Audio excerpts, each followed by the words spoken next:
Merry Christmas from Divided Films. My name is JJ, and with me, as always, is my co-host Keith. Hello.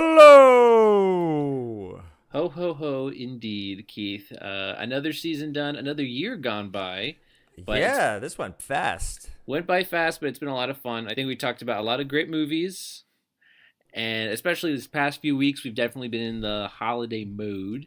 So we thought for this bonus episode to wrap up the year, we'd continue in that spirit and do a holiday themed version of a previous bonus episode idea. So we're going against the grain once again.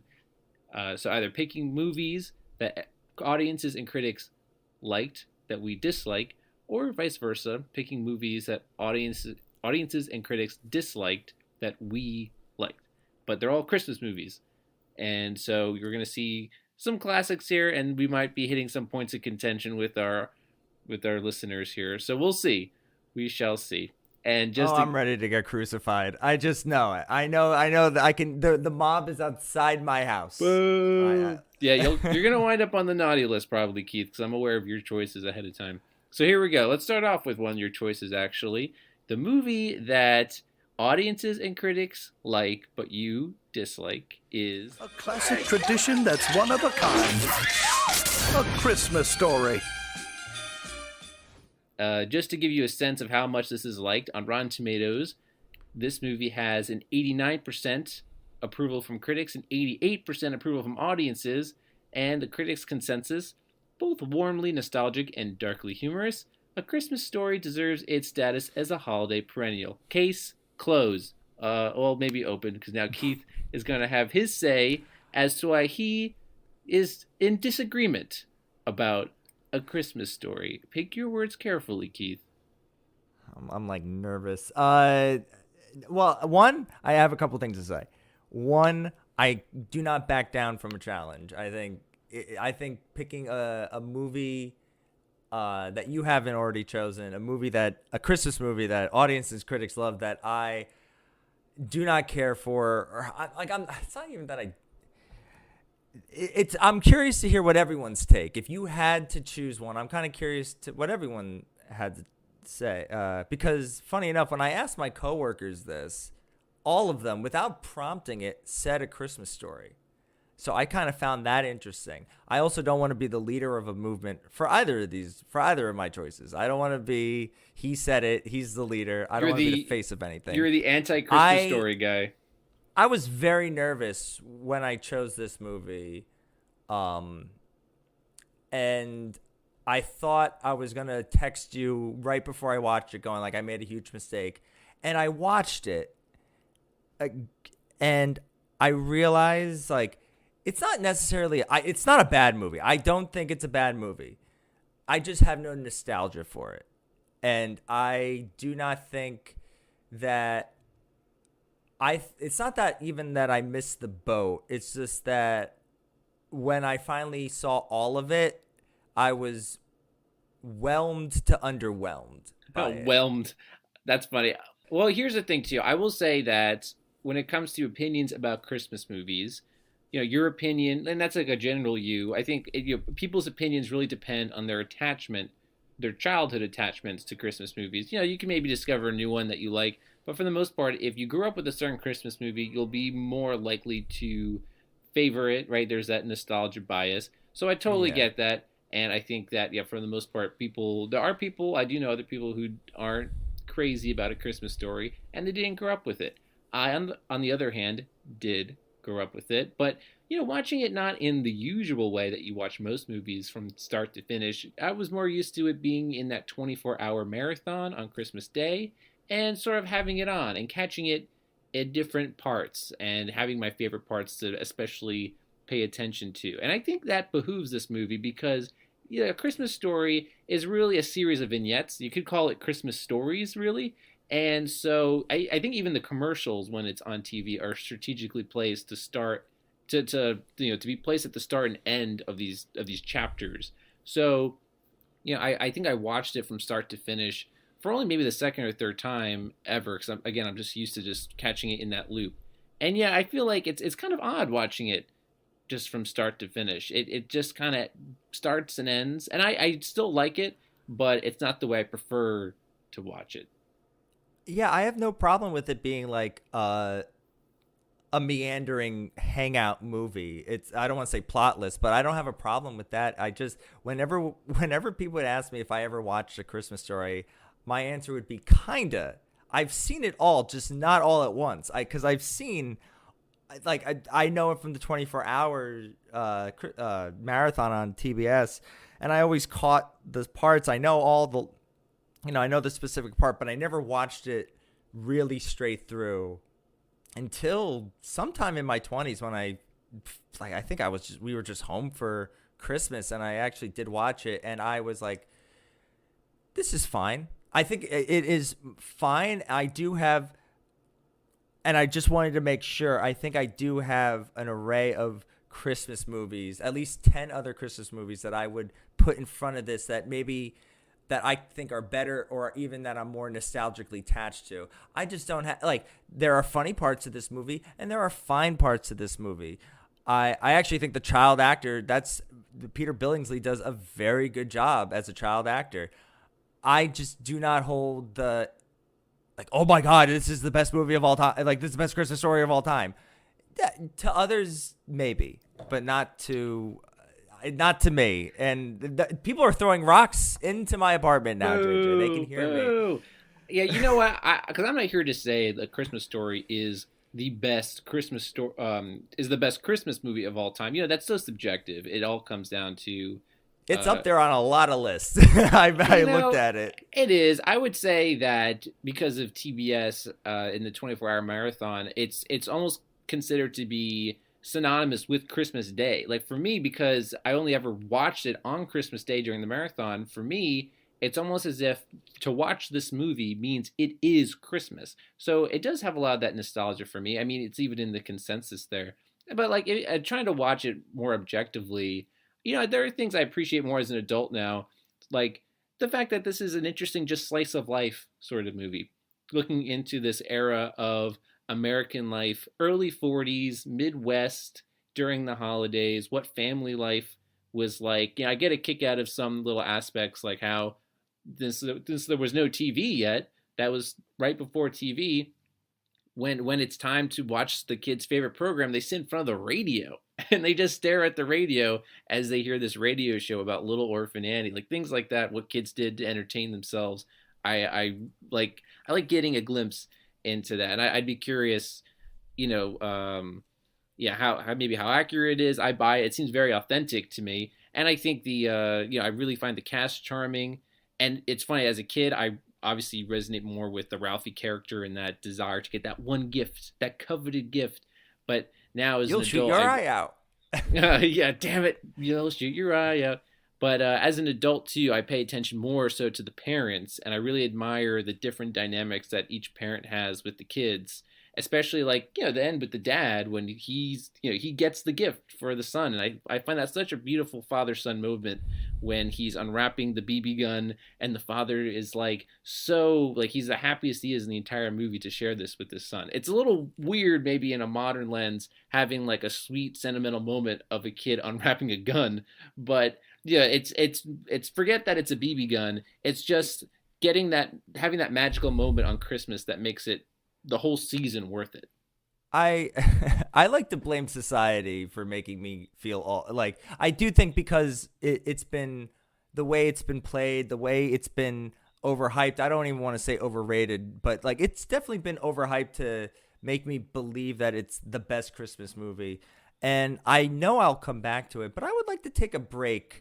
Maybe not watch it for 5 years, hopefully start a family of my own, become a father. And when I do watch it, I'm watching it with a whole new different perspective and really appreciate it in a new light. That's how I'm going to view it as. But it's so like I don't think I'll be turning on TBS to even catch a glimpse of it. I don't know.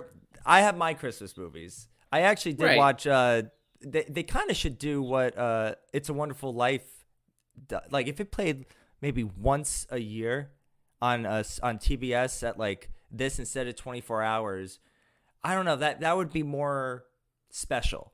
in my opinion, instead of the 24-hour marathon. And I get the gimmick behind it, and it's been successful. But when I really watched It's a Wonderful Life, I'll admit it, I had tears at the ending really got to me, and that to me is like a high end, not only Christmas movie, it's a really great movie in general. Well, that movie definitely pays off from a more conventional viewing of start to finish. Whereas again, A Christmas Story kind of is one that you put on in the background. It's like kind of putting on the Yule log in a way. It just it kind of adds to the tradition and to the atmosphere of Christmas Day to have this on. And just to add to everything else, and the decorations and the music, you have this movie going on there. So it's part of a lot of people's traditions, and if it wasn't part of yours, I can see like there's the hype, negativity, like the or the how long the have they been doing reaction. that? How long have they been doing that? The 24-hour, like as long as I can remember, since I was a kid. I remember. I think they've been doing it since at least the early 90s. Wow. Okay, I got cable late. Too. I got cable when I was 11 years old. So like maybe there's also that aspect to it. I don't think I had it on VHS or anything. All the imagery sticks out to me. The bunny suit, the quotes and everything. But yeah, no, I would say for about a full 10 years I never really watched the movie start to finish. Yeah, I don't think I ever actually sat down. I would just catch like the certain parts. You watch it in pieces. And what's also too I thought was interesting, and it just occurred to me. This is one of the few Christmas movies that there's no magical element. In fact, the movie even makes a point to heavily imply like, oh yeah, like Santa is pretend. The parents are waiting for the kids to go to sleep, and they're gonna put the presents under. There's no guise of there actually being a Santa Claus, unlike many other Christmas movies. So I appreciated that though. Yeah, just something that stuck out to me because all the other movies we're going to talk about has the Santa lore being an actual thing, and in this movie it's like no, that's not the point. So I guess Keith, you're not. This is not your favorite Christmas story or Christmas movie, but that's again, I can see it. If you didn't grow up with it, there's some people no outside attachment. nodding their heads. They kind of get it. Like some of them are putting down their Molotov cocktails. But I ask anyone listening if you had like, I'm kind of curious what's a movie that like if the audience and critics like that you do not care for Christmas wise. I'm kind of very curious to hear it. I don't have Facebook, so you can't reach me. They'll find a way. They'll send a way. They'll send rocks and yeah, I guess every movie that's considered like a beloved movie, Christmas or otherwise, that every movie has its naysayers. So we'll see.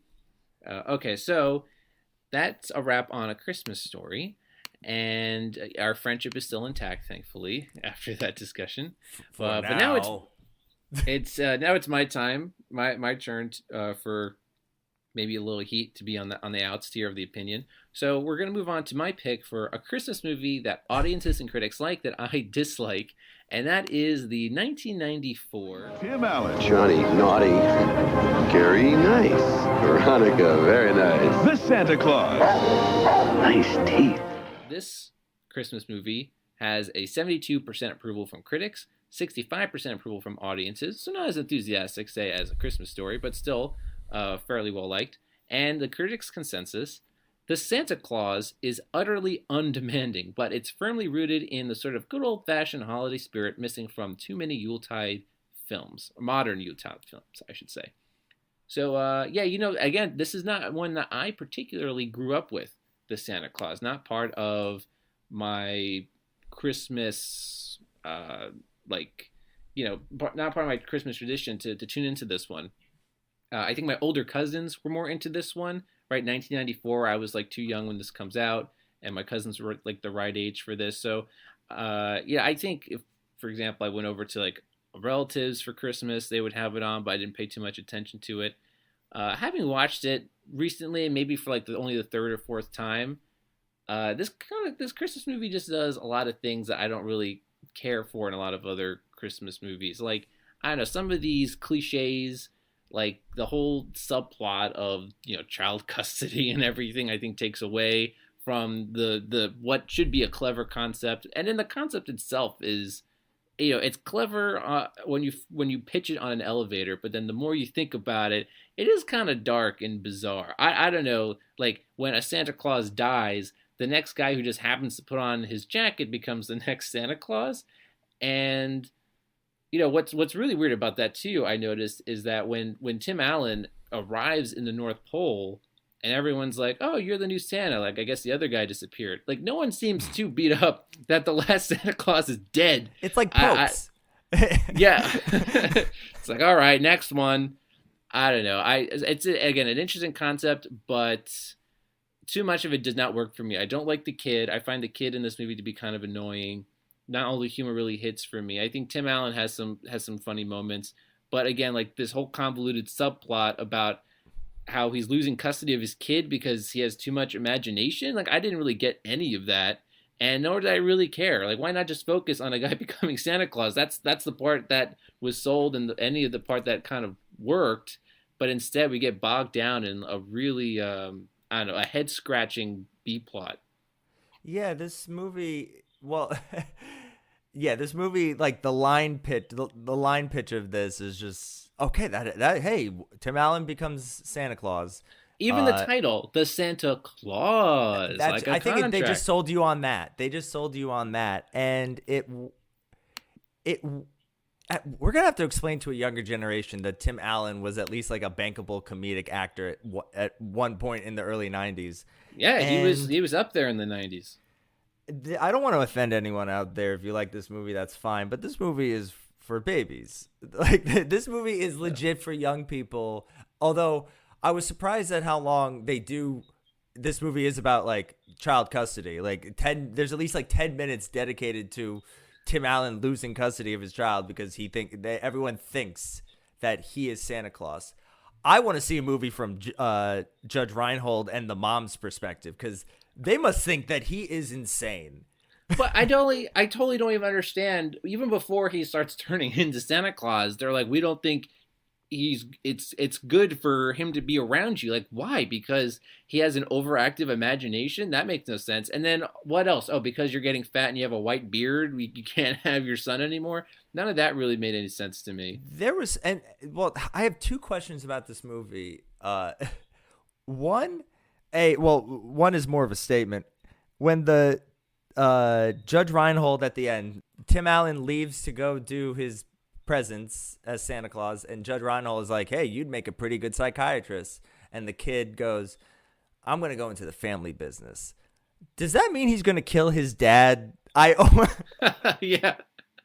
Yeah, right? Like, or is he going to become an elf? Like, what does that mean? I don't think it quite works that way. Yeah, there's just like a lot of funny things to poke fun at this movie that, it's funny unintentionally at times. Again, because the concept is a little out there. I think this maybe would have worked better as like a cartoon short than like a full-length live-action movie. Even the whole thing about because half the movie is that first night that he becomes Santa, and he's like, like, whoa, this is crazy, and he's going into chimneys and stuff. And even as a kid, I was like, he is taking forever at every single house. Like, at this rate, like that's like the one thing when you first start to realize as a kid that Santa isn't real. It's like, wait a minute, like to hit each house, you'd have to like be going at the speed of light. And so like any kind of movie where Santa is taking his time at every house, even as a kid, I was like, wait, this doesn't make any sense at all. This comes out at the time when like I think studios wanted more. There wasn't enough family movies, so I think studios just said yes to everything and anything. Like I think Angels in the Outfield came around. Oh, there was an explosion of family, and whatever stuck. And Tim Allen, once again, Tim Allen was one of the biggest television stars from throughout all the '90s. Like Home Improvement, maybe it's forgotten now, but was always in the top 10. Like one of the most watched shows from 90 to 99. So he was like for the time. Like, and he was Buzz Lightyear, or he is Buzz Lightyear. So it's, I'm not going to go into Jungle to Jungle, but like, or the other Santa Claus sequels that we don't need to talk about. But this one, like the Mrs. Claus, but like this one is just so. I wonder how much I would love to. How a kid would enjoy this. I'm very curious. A modern day kid would enjoy this because it does have a lot of the same things, like the ranger farting that that a lot of kids would enjoy. But yeah, it goes into like, I'm still kind of confused how the wife all they had to do was stare into his eyes and they're like, "Oh yeah, you're Santa." Is that it? Like I get from a screenwriting perspective, you have an hour and a half. How do you wrap this up? You're Santa. I see it now. I don't know. This is a strange, like, this is a family movie. It's a fun family movie. The kids are gonna have fun, maybe. I think they will. The parents are just gonna sit there going like, this is a weird. There's a lot to dissect there. Yeah, little kids, babies really like it. Which I think that was the age my cousins were. You know, they were just at the I don't know, they were like 6 or 7 when this comes out. Perfect. And so again, like if you grew up with this movie, I can see wanting to go back to it. But I feel like it's a very specific age group that was the right window for when this comes out. And so, yeah, I haven't even seen the sequels. I don't know if it improves or whatever. I don't want to. We watched this movie when we were living together because we would always get into the Christmas spirit. And we were like, we haven't seen this in a while. And I think I was shocked that a mom is like worried about her son. Her son was basically kidnapped and all the police are joking about it. You know, that's also like a weird thing in Home Alone. If you, because I rewatched that one the other week, that police being very like not taking missing children seriously. Like oh right, big deal. All right, fine. We'll send someone to like check on your kid or find out where your kid is, and like as if it's no big deal. Like oh okay, fine, I'll do my job. I don't know, like a weird trend there. I did one last note about. I don't think between this and I think Hocus Pocus came out a year ago. There's not going to be like. I don't think gone are the days of adult jokes or adult humor or attempts of an adult humor in kids movies, because both of them are Disney movies. You'll never see that in a Disney movie. Like you'll never see any of these kind of premises or like innuendos. Well, I imagine that Tim Allen, right. There's some of that again, like for the adults. And I imagine that Tim Allen maybe had some free range to, you know, like improvise a little bit, like a quip here, a quip there, because he's like, he's the comedic selling point of the movie, right? You're expecting to get some Tim Allen. Yeah, they're not going for Judge Reinhold. No, I went for Judge. I like you, Judge. I like you, but yeah. So. Again, not one I'm nostalgic for, but you know, if other people are, I'm curious if if you watch it if you try to take off those rose-colored glasses, you know, if you see it for the faults that it has. Not quite sure. Okay, so now we're gonna try to get back on the nice list here by supporting some Christmas movies, being more positive about it. So now we're gonna switch it up and talk about Christmas movies we like that audiences and critics disliked. So we'll go back to Keith's choice here. And Keith, your pick for this category is the 2000 movie. Jim Carrey is the Grinch. There'll be no sad faces on Christmas. Rated PG. On Rotten Tomatoes, only 49% of critics approved of How the Grinch Stole Christmas, and 56% of audiences approved. So like middling mix, but still rotten scores nonetheless. And the critics' consensus on How the Grinch Stole Christmas: Jim Carrey shines as the Grinch. Unfortunately, it's not enough to save this movie. You'd be better off watching the TV cartoon. So, Keith, is this one, like, what's your history with this live-action Grinch movie? Did you, like, see it when it had come out? And like, what is your defense? Not only did this was one of the, a movie that our school brought us to for field trip to the movie theater. And I went back and saw it again because I must have really, once again, Jim Carrey, I think, is still riding a high. This is right before Bruce Almighty. And I was also, once again, going to text you before I rewatched this movie going, oh, I made a huge mistake. And this one is probably easier to pick, maybe a bad movie, a movie that I would enjoy. But when I was thinking of this movie, I was like, I still kind of, I think there's something about it that I liked. And then when I watched it, I still kind of dig it. Like it has its flaws, but I think, I once again, I've looked at the Christmas lists on websites. I don't have a lot of people in my corner on this. But I think you're getting a really great performance from Jim Carrey. I think he actually does.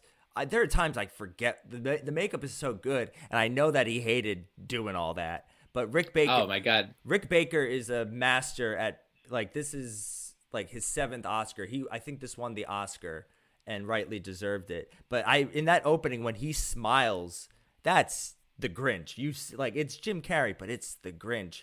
And I think Ron Howard added a lot of life to Whoville. Yeah, Whoville. I don't know. It was a world that I was interested in. And if we're only able to get one good live action Dr. Seuss, I'm happy with this. It actually did have a plot that it did have if you were to split this movie into 2 parts, one being the action from the book and the other being a setup to it, I went along with it. And there were parts that made me laugh. I kind of dig it. Okay, no, that's fair. I'll say this. I think from a production standpoint, this movie does a really great job bringing a live-action Whoville to life, with the sets, the makeup, and everything. Although, I don't know, the look of these Who people is a little much at times. They're I don't know, they have mouse noses or something. But for the most part, they're weird-looking people. they have fun, I think, from a production standpoint, and so I respected that. But everything should have worked about this movie for me on paper, and it just did not translate. Jim Carrey, as a kid, this movie comes out when I'm 9 years old, and at the time I love Jim Carrey. I really like the 60s shorts of the Grinch, and I don't think we even saw it in theaters, my family, but when I finally did see it, I just was kind of bored with it. It just seemed like the task of the writers to take this short book and this short cartoon and turn it into a feature-length movie, that is kind of a challenge. There's a lot you have to add. And I don't know if I frankly care about the Grinch's backstory about when he was a kid and why he hates Christmas and fleshing out, giving Cindy Lou Who a backstory. I don't really care about any of that. So, and again, I don't want to say you should never make this into a movie or you should never make that into a movie, but it is a challenge. And, I just, watching this straight through is kind of a challenge for me. Jim Carrey can be funny at times, but even him, when, in the opening, there's, a good 5 to 10 minute sequence of just him alone, just ripped, in the Grinch's cave house, and it's, the one-man show of the Grinch, and even that is kind of hit and miss. I really want to like this, I do, but I don't laugh as much as I should be laughing, and it just didn't resonate with me. I think to me too, this whole movie seems like it was created in a marketing meeting, right? It's okay, what's a cartoon, what's a Christmas special that people really like? Okay, the Grinch. Who's a comedic actor who's at the top of his game right now? Jim Carrey. Director with a track record, Ron Howard. And you get a bunch of other comedic actors in there too. You get Jeffrey Tambor, Molly Shannon. It should be really funny. I think also for me, I'm just such ragging on this. Go ahead. Sorry. No, it's not in my top 10 Christmas movies. But when I had to think of a movie that I don't think I've seen the bad ones, or at least I will never choose. I'll never choose Polar Express. I will never choose. That's a nightmare. Right. But I'm reaching into somewhat I kind of dig this. That's my defense. For me, ultimately, I feel like this movie just comes off as superficial. I don't really feel like there's any Christmas magic there. It just all seems too overproduced for me. And any movie that I enjoy about Christmas, I feel like is more about the spirit of the holiday and everything like that. Here, it just seems like this is just a very commercial for me. And so it just doesn't work. And unfortunately, I feel like as time has gone on, people care less and less about this movie. I think this was played less and less on TV, and people are gradually moving more and more away from it. In fact, I had a really surreal moment with this movie a few years ago at one of my old jobs. They were playing it in the conference room as just a Christmas event. Hey, anyone want to come in and hang out in the conference room while this movie's playing? Feel free, open door. Nobody went Wow. in. And I walked past this conference room a few times that had glass walls you can see inside. And it was just weird that this movie was playing to nobody.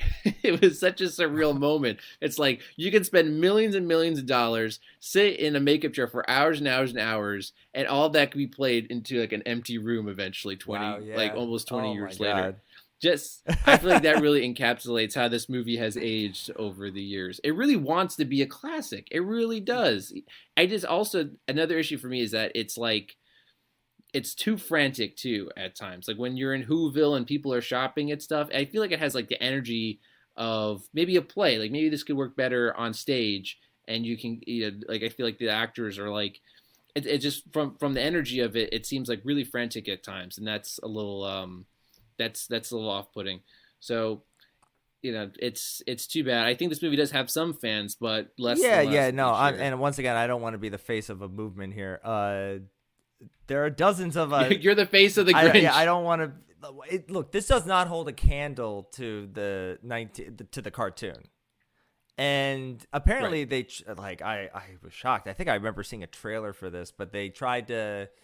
I think Illumination tried to do a cartoon, and that doesn't hold a candle to this one, or like it. Right, that's even worse. And I think the lesson is, as I can agree with you for a good amount of it, that as time went on, the legacy of this movie, but also the legacy of Dr. Seuss movies, because this movie did do financially well. And I was looking at the Rotten Tomatoes. There are some people that do have a soft spot for this movie. So when this movie did well, so we'll do Cat in the Hat, which did not do well. So oh my God, that's a nightmare. That's a nightmare movie. And then they tried to do cartoons, animated, and it kind of worked. I remember enjoying Horton Hears a Who. I didn't see any of them else. I didn't see the Lorax or. Actually, from what I read, because of how disastrous and poorly received the Cat in the Hat was, especially by Dr. Seuss's wife, like the widow Seuss, or whatever her actual name is, she owns like the rights to all this material. She said she would never agree to give the rights for any live action adaptations of Dr. Seuss's work after the Cat in the Hat. After that, so that's why we were only getting animated features, which also I think that makes sense too. I mean, it's still a challenge to make a 20-page book with 8 lines on it. I totally agree. Feature. But I think as I was watching this movie, and we've talked about Jim Carrey before, I was kind of just in awe that he is. I don't think anyone could have. If they were going to make a Grinch movie, whether we wanted to or not, I think a live action Grinch movie, I can't imagine anyone else doing the Grinch except for Jim Carrey. But I can't imagine. They're never going to make one again. So I think this is the best that we got. And there's some things that I kind of dig about it. And I may not be in that conference room, but I remember it was on Freeform or ABC Family a lot. That's when it got its replays. And I remember I was just kind of in awe of Jim Carrey being such a comedy genre of his own this time around. And he does make me laugh a few times in this movie. Right. I certainly he makes me laugh a few times. I certainly admire all the energy he's giving and all that he put into this movie. He certainly, if it wasn't for him, then if you take him out of this equation, then this movie has a way, way lower score. It's like way in the bottom there. So he is like the one really bright spot in this movie. It's just a shame that like the rest of it couldn't match him. I would give it like a 60, 61. Like it is a passable movie in my opinion. So I kind of like in terms of that's my going against the grain. Okay. So Keith has gone against the grain for How the Grinch Stole Christmas. He went up to bat for that one. And now it's my turn to go up to bat for a poorly received Christmas movie, And the one I picked for this category is the 1996 Arnold Schwarzenegger. Nice doggy. Jingle All the Way, rated PG. Now playing only in theaters. I mean, these scores are pretty rough. Only 19% of critics approved of Jingle All the Way. 38% of audiences approved. Still a low score, but significantly higher than the critics. And the Rotten Tomatoes consensus: Arnold Schwarzenegger tries his best, but Jingle All the Way suffers from an uneven tone, shifting wildly from a would-be satire on materialism to an antic slapstick yuckfest. I couldn't agree more. I feel like I'm kind of cheating with this pick because ultimately I enjoy this movie ironically. However, I did grow up with this movie. My family, we genuinely enjoyed Jingle All the Way when I was a kid. We watched it every year with a bunch of other. This was part of our Christmas, whatever. Like I forget what the word is, but this was on the slate. This was on our Christmas slate, and so, I have some nostalgia for it. But of course, looking back now as an adult, I'm like, this is really, really dumb. But it is fun to watch, even if you're making fun of it. And it's just like when it goes to like the Yuck Fest, when you have like a Santa Claus with like a ninja Santa with candy cane nunchucks, or you have this crazy green screen sequence with the jetpack. The movie is like nuts. It goes so far off the rails. It's like did anyone look at each other and it's like, guys, what are we doing? Like he's in a jetpack and he's flying through. People have to look at themselves and like be like, what is happening in this movie here? Like, what are we trying to do? Yeah, we talk about elevator pitches. Can you imagine being an elevator with the guy pitching this movie? You'd be hitting all the buttons. What even is this movie's insane? I think it is nuts. I have a suspicion that the whole Tuberman rush for this fictional toy, I feel like this is inspired by what was the mad rush for the actual toy of Tickle Me Elmo. From what I have been told, there was an insane rush for that toy, and people did wait hours and hours and hours to get that, and it sold very quickly. And so maybe that's like the basis for this Tuberman insanity in this movie. And so I mean, maybe like if you really were trying to lean in on like the satire of materialism, and you try to actually have more clever comedy, maybe you'd have something there.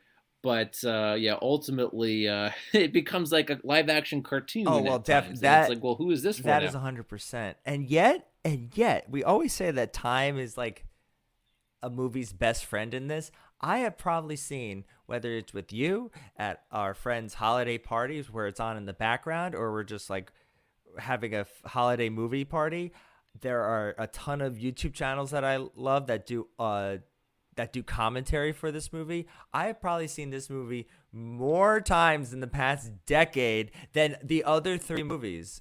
It is such a good, bad movie. Like, it is up there with The Room or Batman and Robin or the Wild Wild West. I think it's so fun to watch with friends. It's fun. It's so insane. And they had to know. I think when Big Show comes in, I bet all those Santas on set had to go, like Belushi and the guy from Seinfeld.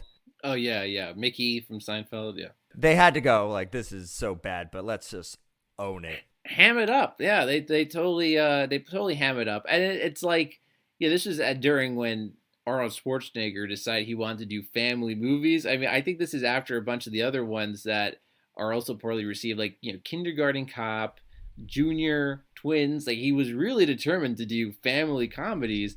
And the thing I howl at the most in this movie out of everything, is just how, when he has this Turboman costume on at the end, his wife and son have no idea it's him.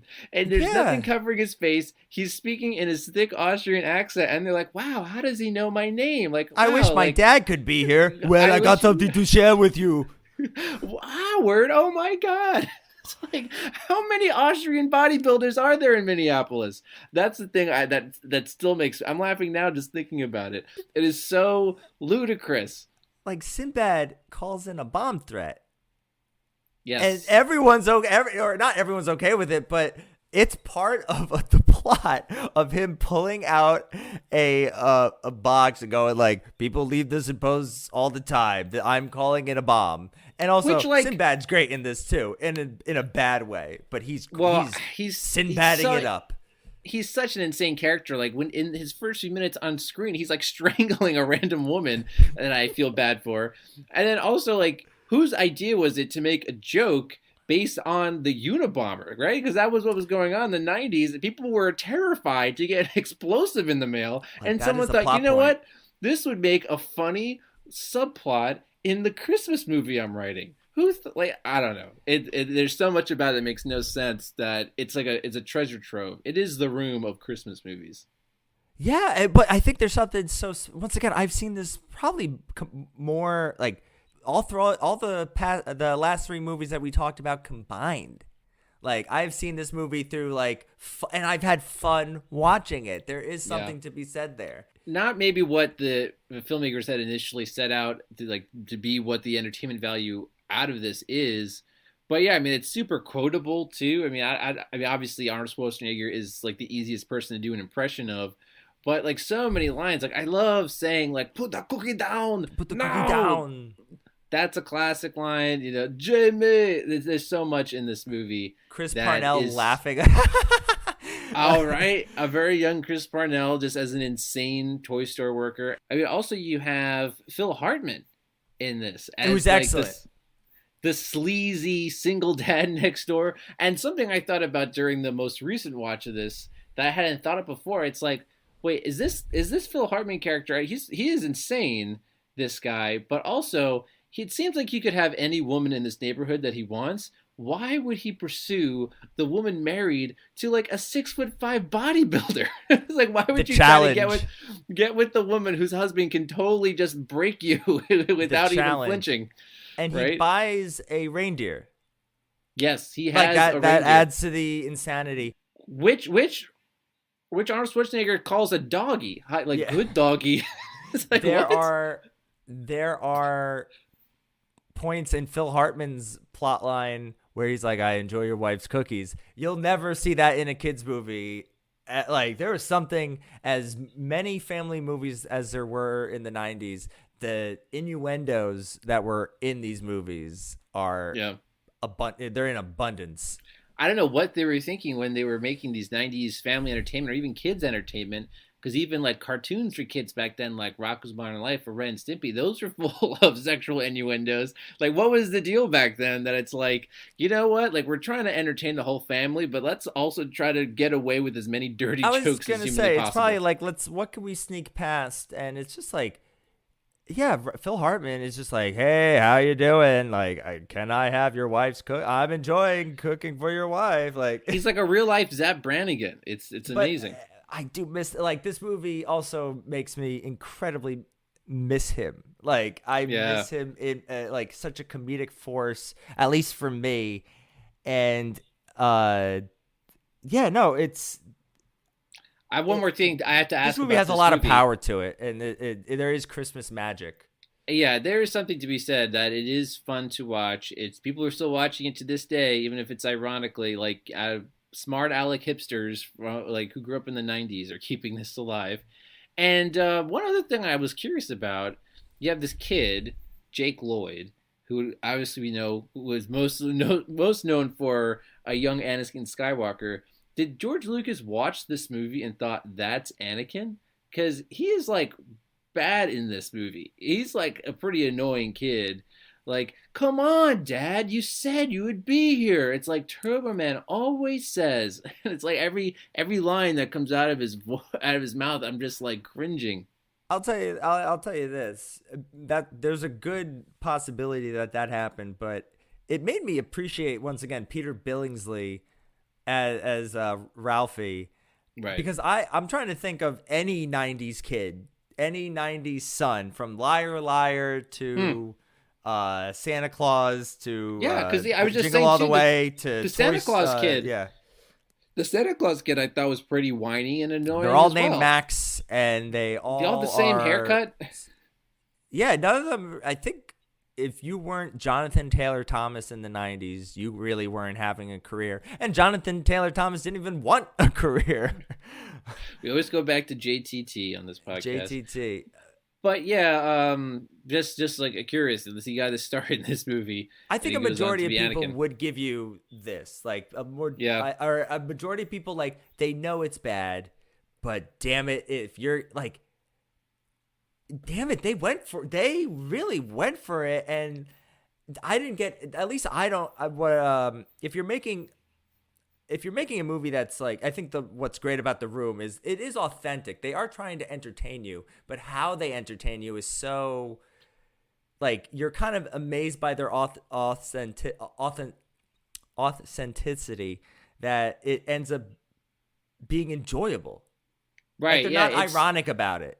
Yeah, there's something like you need a right recipe of having like just like unbridled enthusiasm, like just turn it up to a 10, whatever you're trying to do, and in every scene that you do, just like make as an insane choice as possible. Like it, because sometimes these movies are just bad in ways that you would never even expect.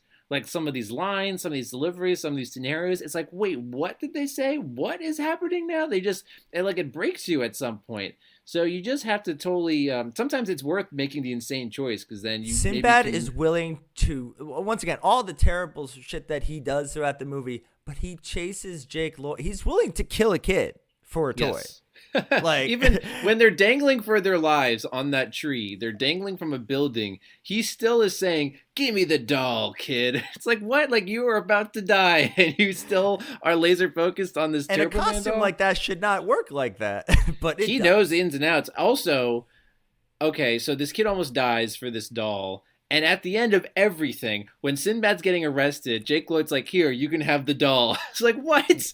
After all that, after he almost tried to kill you, you could have just given it to him right away and saved us all that trouble. But no, don't give him the doll after he tried to murder you.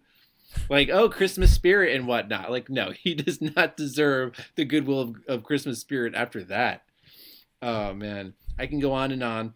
But maybe we'll have to do that. it. We'll have to do our own commentary about this movie one of these days. We really will. So there you have it. I wonder if the retrospective on Jingle All the Way, if that's something that Rotten Tomatoes sometimes will go back and do that. Oh, it's still a bad movie, but it is. It's but not fun. There needs to be like a third score here. Like, okay, critics don't like it, audiences don't like it, but there needs to be like some sort of other type of assessment of like our entertainment. faces on it. Our faces on it. The Divided Films assessment. There has to be like an entertainment value because something could be really bad, like 19% approval rating bad, yeah, but still really more entertaining than something that's like 70% approval rating. That's not a bad rating. idea. Because once again, I think Showgirls is a masterpiece. Yeah, and trash movie. No, it's a trash movie, but better than most mediocre movies. Right? Like, it's crazy. That's like a whole other dimension of how you assess movies. And so, I don't know. You can never measure any two movies usually like if you're like listening apples Rotten for apples. Tomatoes. If you're listening Rotten Tomatoes, Come on. This could be our Christmas gift. This is our Christmas wish, and we'll see if we're on the nice list for this. All right, guys. So yeah, there you have it. If you guys have like a Christmas movie that you feel like you're against the grain with, let us know because I think everyone has that one, the one that you like, that everyone dislikes, or vice versa. But keep watching your holiday classics. There's a lot out there. I know for me, I still have to watch Die Hard, which I say is definitely a Christmas movie. That's one I still have to watch, as well as Elf. I think those are all universally liked. I don't think it's a Christmas movie. A movie that takes place during Christmas is not necessarily a Christmas movie. And I watched Die Hard recently, and there's no Christmas cheer in it. But the score has like Christmas type music. Like there's like jingles throughout the whole score. Well, it takes place during I don't know. Christmas, but I don't know. I don't want to get the internet after me, but I also don't want to bow to its like Christmas movie. We're representing also two sides of a really long debate about whether Die Hard is a Christmas movie. And honestly, it depends. I think if you make it part of your Christmas tradition to watch it, you can eventually like have it in your mind to be like associated with Christmas if you just always watch it during this time of year. It depends on what you want to do with that. So, to each their own. I make it part of my Christmas tradition, but if other people don't see it that way, then I don't know. That's on you. All right. But thanks everyone for listening and for sticking by us throughout this whole year. Merry Christmas. Keep an eye out. Merry Christmas, Happy New Year, Happy Holidays, and see you next year in 2022 with more Divided Films. All right, thanks a lot.